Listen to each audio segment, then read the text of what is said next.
In the name of the Father, the Son, and the Holy Spirit, one God, amen. Last week we got talking about the art of invitation, and we were talking about it in general terms, but we were also speaking about it in the very specific sense of inviting others to church, or inviting others into having a relationship with a living community of God, otherwise known as the church. So last week we talked a little bit about the why, and this week we're going to talk a little bit more about the how. And last week I just want to reiterate something I said last week, because it's so important. The number one reason why we're like afraid to walk up to somebody and invite them, over for a backyard barbecue, over to our house, invite them to church, invite them to an event, is that we think they might say no, right? And something that we all need to, all of us, myself included, need to really get programmed right into our heads is that the invitation is personal. A personal invitation is worth so much more than an impersonal one. You get some random text message about some event happening from a number that you don't know. I mean, what's the likelihood you're going to take that serious? You're probably going to think it's a scam, right? But you get a personal communication, whether it's a phone call or a face-to-face or a text message from somebody that you know, and they address you by name, and they say, "Hey, John, I'm doing this thing. Do you want to come? I'm going to be playing in this hockey game. I'd love for you to come and watch and cheer me on," etc., etc. The likelihood you're going to take that more. So the invitation is personal. But when people decline our invitations, 95% of the time, I don't know what the number is, okay? But the overwhelming majority of the times, the reason is not personal. Right? If I invite you to something and you say no, I'll feel rejected. I'll feel like you think I'm goofy, or you think I'm not cool, or and I'm worried about the response I'm going to get. But what's the number one reason why people decline invitations to things is because they've got something that conflicts on their schedule. They don't have time. They have something else they're supposed to be doing at that. It's too far out of the way. They don't have transportation. All of these things have nothing to do with you. So the invitation is personal. The response is most likely not personal, but we take it personally, right? And so we take it personally, and so it kind of makes the hairs on the back of our head stand, and we kind of get a little bit worried. If we're talking about inviting someone to church, and we're talking about this because in 2 weeks we're doing this barbecue here at church on September 11th, and we want everybody to invite somebody to that, and we want you to invite them. We're calling it Friends and Family Sunday. Invite somebody, and we're just going to have a great time together, right? Think about the potential. Think about the potential of the invitation. When you invite somebody, think of all of the good things that could happen, right? Big it up for yourself so that it doesn't feel so daunting. There's all these negative voices in my head, right? So let's balance them out with some positive voices of all of the good things that could happen if you actually go out and invite the person and they say yes. Another worry that some people have in their minds is that people will think I'm judgmental if I'm inviting somebody to church, right? Really, I have to tell you the truth. I invite people to stuff all the time, right? And I think it has more to do with the disposition of my heart and the words that I choose, right? And this is probably true for whatever invitation you do, and I'm going to dig a lot deeper into the words in a minute, but I want to just start off with the disposition of my heart. If I constantly, as a rule of life, not just in terms of invitation, take a position of humility, take a position of less, and I always look at other people. I always look up at other people, not because they're better than me or whatever, but because I like this spot in life. I like this space where I look up at people, where I give people honor, where I give people privilege, where I give people precedence, right? The other day, I was sitting with some of our medical residents, and they were talking about one of the residents who matched to a very competitive subspecialty, and they were joking and they were laughing and saying, she doesn't have a lot of credentials, she doesn't have a lot of publications and a lot of other things on her CV. All right, and so somebody asked the program, why did they choose her? And they said, she's the most humble person we've ever worked with. She's a delight to be around. She's just the nicest person. We couldn't think of a more pleasant coming 3 years than to commit to teaching this person for the next 3 years, because she's just such a pleasant person. And they could identify it because she is so humble. And this is one of our, like our sisters in one of our sister churches, right? And it's so true. A little bit of humility goes a long, long way. And so that disposition of heart it makes you better at work, it makes you better with friends, it makes you better with family. So much could be said about humility. That's not what we're talking about, but really a little bit of humility cancels out all sense of judgmentalness that someone else might sniff up. So really it's about not being judgmental in my heart and choosing the right words, and I'll get to the words in a moment. The next thing is, start by asking yourself, what's so good about the thing that I want to invite somebody to? My dad taught me to do this. My dad taught me to ask myself that question before I invite somebody to something, whether it's an event at my house, whether it's church, whether it's an activity, whether it's a sporting event. What's so good about this? Don't sell it to them. I'm actually going to say that in a few minutes in my do's and don'ts. I'm going to get real specific. Don't sell. Don't sell it to them. Sell it to you. Sell it to you. Again, it's all about disposition. If I am convinced that this is rock solid, this is awesome, I would not miss this for my life, it shines through. You don't need to sell it. You need to sell it. You don't need to sell it to others. I need to sell it to myself first and foremost. So what's so good about this? And what, if it's church, what's so great about your church? Why do you go there? What do you get out of it? What do you give? What do you contribute? What's your relationship with your church? So then the invite itself. We talked about this last week. The key word to any invitation is going to be come, right? And then some verb, and then with me. Come watch this sporting event with me. Come sit at church with me. Come over to this backyard barbecue at my place. Right? It's going to be an invitation with you. An invitation to do something that has nothing to do with you is not very interesting. And if you're not interested in it, there's no good reason why anybody else should be interested in it, right? But if I'm interested in it and I think this is great, then I just want to invite somebody else into the greatness of this great thing that I'm about to do. The next thing, okay, now we're going to get real into the do's, okay, the very specific do's and don'ts, right? The first thing is, before you invite somebody to anything, pray. Pray that God would use this for their betterment and for yours. Pray that this invitation, the invitation itself, would be an honor and a privilege to them. We talked about that last week, that getting invited to anything is a bit of an honor. So people feel honored when you invite them to stuff.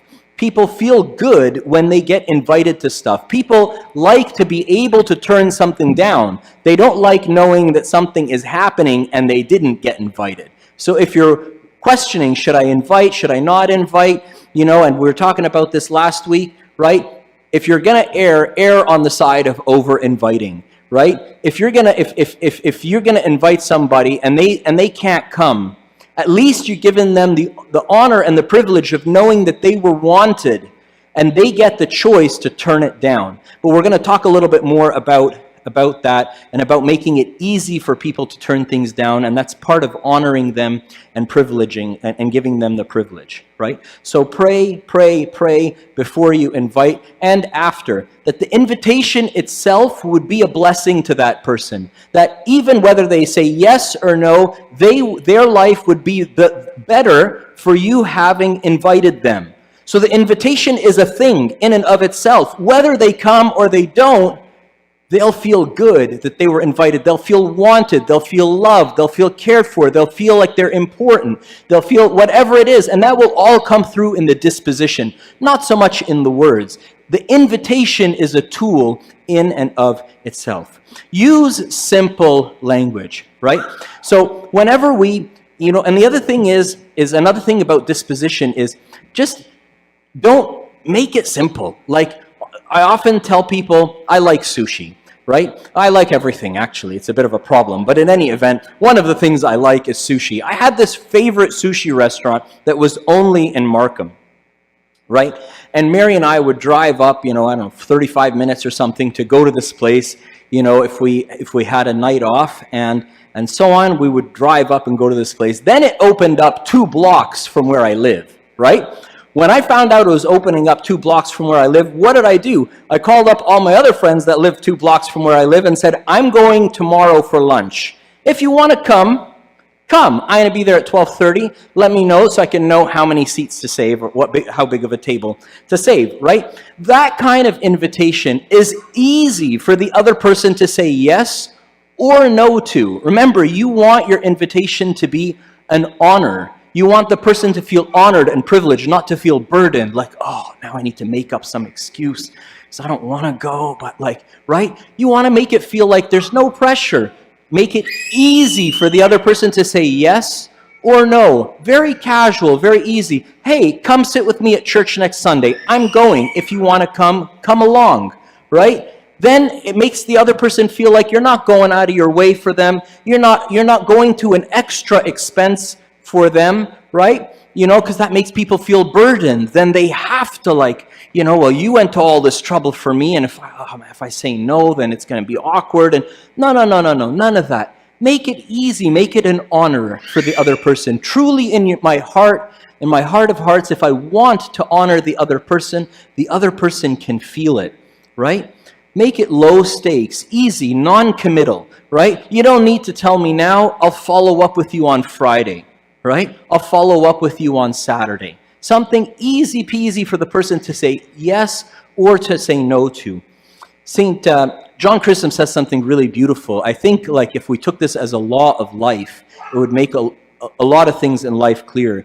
He said, never use force upon any of God's creation, for it is his, especially not your fellow man, for he is created in his image and likeness. Let's unpack that a little bit. He says, don't use force on any of God's creation, for it is his. What's he saying? He's saying that the creation of the world belongs to God, right? So don't you come and forcefully meddle with it, right?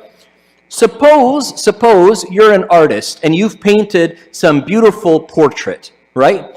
And I think to myself, the portrait of this young man that you've painted is really beautiful, but it would look a little bit nicer with a little bit of stubble. So I bring out a little piece of charcoal and I just add just a little bit of stubble, on his face. What's that called? Vandalism, right? It's called vandalism, right? Why? Because it's not your art. It's not your work. It doesn't belong to you. I can't come with a spray can and start spray painting on the side of your house. That's called vandalism, right? Why? Because it's not mine, right? And so St. John Chrysostom is saying that all of creation is God's. Stop forcefully, manipulating it.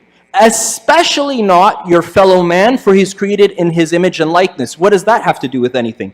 Well, imagine that this isn't a portrait. This is a self-portrait.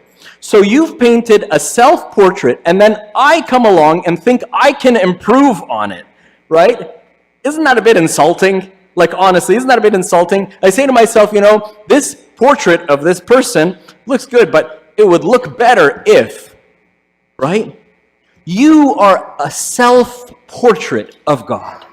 God is the artist. and he has made you in his image and likeness. Think about that. Well, your brother and your sister too. So forcefully changing or manipulating them is not what we're talking about, right? Let any invitation and all of our lives be devoid of any coercion. Let all of our lives have that gentleness and meekness of Christ. Then pick a friendly tone. I realized while I was still working in my previous job before being a priest that what I say and how I say it are equally as important, right? And remember, the no is not personal. If somebody says no, that's fine. Have a follow-up prepared in your mind. Something like, hey, that's cool, no problem. I'll invite you some other time. Or we can hang out some other time. Or we can do something else after, or something like that. Always be honest. Always be genuine. Maybe you're a better liar than I am. I'm a terrible liar, right? And so when I try to lie, people can see right through me, right? So I gave up probably when I was about 14 or something. I realized I'm never going to get away with something with lying. I'm probably going to get away with it better with hiding or just not having to deal with it. But certainly honesty and genuinity go a really, really long way. And then we already said, make it easy for the other person to say yes or to say no. Don't let the other person feel like you're trying to sell them something. That feels fishy. That something feels like something is, what's the catch? You know, anything that's too good to be true is a little worrisome. One of the folks here at church is a C-level executive of marketing, and we were out at an event, and you know, we're at the Christmas market in the winter one time, and we're walking through the Christmas market, and I asked her, you know, we're preparing some promotional material for an event we're doing and so on, and we were going to say like free this, and she says, no, never use the word free. And I said, why? She says, when you hear the word free, she says to me, if anybody tells you something is free, then you know that you are the product. And I'm like, I didn't get it. I needed to think about it for a second, and then it clicked, you know? If somebody is paying for something and they're giving it to me for free, they're buying something, and that thing is me, right? So, you know, generally, we've learned to stay away from the word free. Don't sell stuff to people. Nobody wants. Everybody gets enough of that at work and at this and at that, and you know, and spam in their email. The last thing they need is a sales pitch. What they need is an honest and genuine and friendly invitation. Explain what it's going to look like. If they say yes, you know, people have all kinds of questions, things they think about, like you know, like the dress code, or should they bring something, or will they need to introduce themselves, or do they have to talk to anybody or not? Another thing that I find so incredibly helpful is the pre-meet. A lot of people find it really, really helpful. It takes so much pressure off their shoulders if they can walk in with you. So for church, for example, I've told people a number of times, you know, either come for the liturgy, pray, have communion, and leave, and meet them at the lobby or meet them at Manic, a coffee shop near church here, and then walk together. Or if they would really rather meet you beforehand, that Sunday, I mean it's one Sunday, right? Have coffee with them during the liturgy. Have coffee with them during the liturgy. And then saunter over somewhere towards the end of communion and come and attend the music and the message together. And then they get to walk in with you. The same is true when I invite people over to my house. Right? When I'm having a bunch of people over for dinner, if I know that somebody is less familiar with other people, I'll offer to them, hey, would you like to come half an hour before everybody else and help me get things ready, right? And, you know, I'm positioning it again, and I try to position it from a place of humility. Like, I'm going to be preparing, you know, I'm going to be chopping up some salad, and I could use some help. I'm in a position of weakness, right? And then it makes it easier for the person to say yes. And then when they come, they've already felt out the lay of the land. They already feel comfortable. They've already found their place. They found their spot. And other people are coming and other people are coming in. Sometimes that makes people feel better. Maybe they need a ride and you can offer one. Maybe they need a ride and you can't. Just be honest, right? The last thing is, within the measure of possible, try to stay with them the entire time. Whether it's here at church or at your place or at an event, right? If you invited somebody to something, they will appreciate it so much if you stay with them the entire time. And introduce them to other people, like so that they can make friendships with other people. If that's something they don't like, or you're not sure if they would like that, then let them know, hey, would you like me to introduce you to other people? Some people are really introverted. They want to come to this event with you, but they don't want to talk to anybody else. No harm, no foul. Remember, the invitation is meant to honor the other person. Then the last thing is the follow-up. When you leave, ask them, how did it go? What did you like about the service? What did you like about the message, about the music, about the food, right? Did you meet anyone cool? How was it? Would you like to do this again sometime? Really easy, right? If somebody says no, you can always let them know, I'll invite you again sometime, or you can let me know when you want to come, and various things like that. Remember, recapping, an invitation is an honor and is a privilege. So poise it that way. Make it an honor and a privilege for the other person. No force, no coercion, easy peasy, and it makes the other person excited to be a part of that. And glory be to God forever and ever. Amen.